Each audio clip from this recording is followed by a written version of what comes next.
यीशु मसीह के मीठे और मधुर नाम में आप सभी को जय मसीह की। आप सभी का स्वागत है द गॉड्स लाइट चैनल में। एक कहानी मैं आपके साथ शेयर करना चाहता हूँ। एक बार की बात है, एक राजा होता है और इसका एक वजीर होता है। तो राजा और वजीर एक दिन जंगल में शिकार करने के लिए चले गए। जब राजा और वजीर जंगल में शिकार करने के लिए गए तो शिकार करते करते क्या हुआ कि राजे का अंगूठा कट गया। जब राजे का अंगूठा कट गया तो राजा को बहुत ही दर्द महसूस हो रहा है, लेकिन जो वजीर है वो कह रहा है कि जो कुछ भी हुआ वो अच्छा हुआ। राजे को इस बात पे गुस्सा आ गया कि मुझे इतना दर्द महसूस हो रहा है, इतना दर्द हो रहा है मुझे, लेकिन ये वजीर कह रहा है कि जो भी हुआ अच्छा हुआ। तो राजे को बहुत ही गुस्सा आ गया। तो राजे ने क्या किया कि उस वजीर को बंदी गृह में डलवा दिया। जब सिपाही वजीर को बंदी गृह में लेके जा रहे थे तो तब भी वजीर यही कह रहा था कि जो कुछ भी हुआ अच्छा हुआ, परमेश्वर जो करता है अच्छा करता है। राजे को इस बात से बड़ी हैरानी हुई कि ये बंदा अभी भी कह रहा है कि जो कुछ हुआ अच्छा हुआ। जब मेरे दर्द हो रहा था तब भी ये कह रहा था कि जो कुछ हुआ अच्छा हुआ। अब इसके ऊपर दर्द आने वाला है, इसके ऊपर पीड़ा आने वाली है, ये बंदी गृह में जाने वाला है, ये तब भी कह रहा है कि जो कुछ हुआ अच्छा हुआ।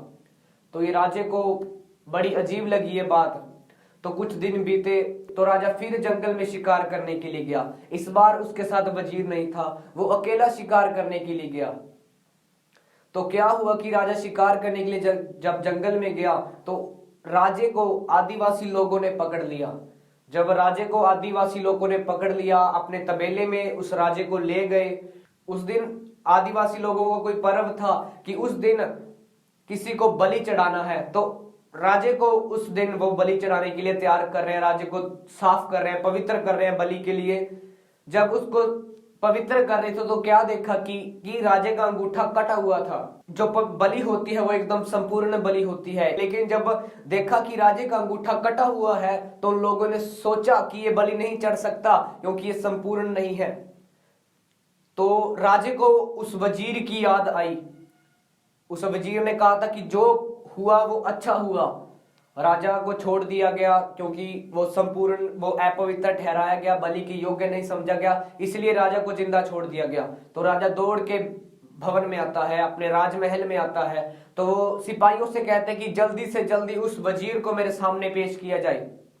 तो वजीर को लेके आया जाता है। तो वजीर को कहा कि मेरा अंगूठा कट गया तो आपने कहा कि अच्छा हुआ। ये बात मैं आज समझ गया हूं क्योंकि आज मैं मरते मरते बच गया। अगर मेरा उस दिन अंगूठा नहीं कटता तो आज मैं पूरा शरीर आज मैं मर जाता।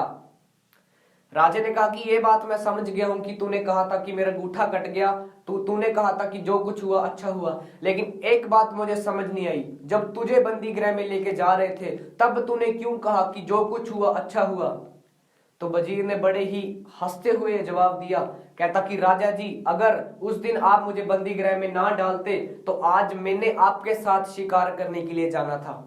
वहां पे आप तो अपवित्र ठहराए गए क्योंकि आपका अंगूठा कटा हुआ था। अगर मैं आपके साथ होता तो वो मुझे बलि चढ़ा देते। इस कहानी से हमें सीखने के लिए मिलता है कि जो कुछ भी हमारी लाइफ के अंदर होता है वो हमारी उन्नति के लिए होता है। एक वचन को हम पढ़ेंगे, रोमियो की पत्री उसका 8 अध्याय उसके 28 वचन को हम देखते हैं। वहां पे लिखा है, हम जानते हैं कि जो लोग परमेश्वर से प्रेम रखते हैं उनके लिए सब बातें मिलकर भलाई ही को उत्पन्न करती हैं।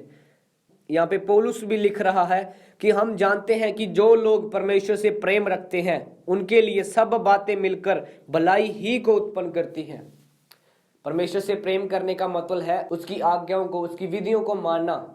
जब हम यूहन्ना की पुस्तक उसका 14 अध्याय उसके 15 वचन में लिखा है कि अगर तुम मुझसे प्रेम करते हो तो मेरी आज्ञाओं को मानोगे।